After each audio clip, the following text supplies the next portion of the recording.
যে মানুষ মালাকুল মউতের মুখ দেখেও বেঁচে থাকে সে আসলে আল্লাহর রহমতের এক নিদর্শন দেখে।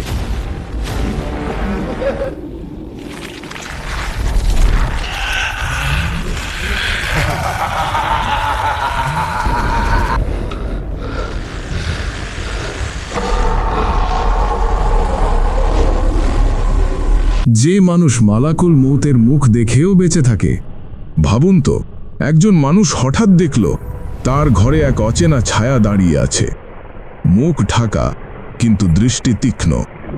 সে এগিয়ে আসছে ধীরে ধীরে, আর ঠিক তখনই মানুষের হৃদয়ে ভয়ে জমে গেল। এটা কি মালাকুল মউত, মৃত্যুর ফেরেশতা? কিন্তু আশ্চর্যের বিষয় হলো সেই মানুষটি পরের দিনও জীবিত ছিল। আল্লাহু আকবার, আল্লাহু আকবার।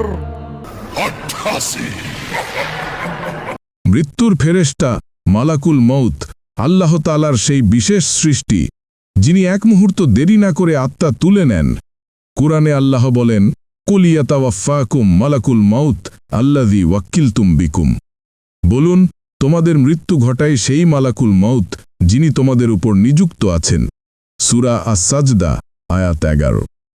কিন্তু প্রশ্ন হল, যদি মালাকুল মউতের মুখ একবার দেখা যায়, তাহলে কি সত্যিই কেউ বেঁচে থাকতে পারে?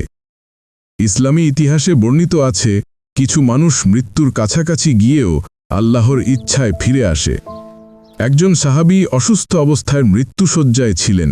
তিনি বললেন, আমি দেখেছি এক কালো সাদা ছায়া আমার দিকে আসছে, তার হাতে ছিল আগুনের শিখা।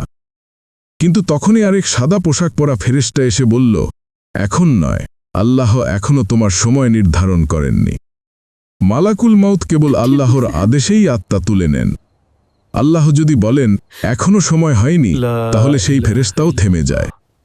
তাহলে যে মানুষ মালাকুল মউতের মুখ দেখেও বেঁচে থাকে সে আসলে আল্লাহর রহমতের এক নিদর্শন দেখে। এটা ভয় নয়, বরং একটি সতর্কবার্তা। তোমার সময় কাছাকাছি, কিন্তু এখনো সুযোগ আছে। হয়তো আজও তুমি বেঁচে আছো কারণ মালাকুল মউত তোমার নামের পাশেই থেমে গিয়েছিল আল্লাহর হুকুমে। তাই আজই ফিরে আসো তোমার রবের দিকে, কারণ যেদিন তিনি বলবেন এখন সময় হয়েছে, সেদিন আর কোনো ফেরেশতাও থামতে পারবে না। ফলো, লাইক, কমেন্ট করুন যেন এমন আরও কন্টেন্ট আপনার কাছে পৌঁছে যায়। ইসলাম প্রচারে আপনার একটি শেয়ারই হতে পারে কারো হেদায়েতের দরজা।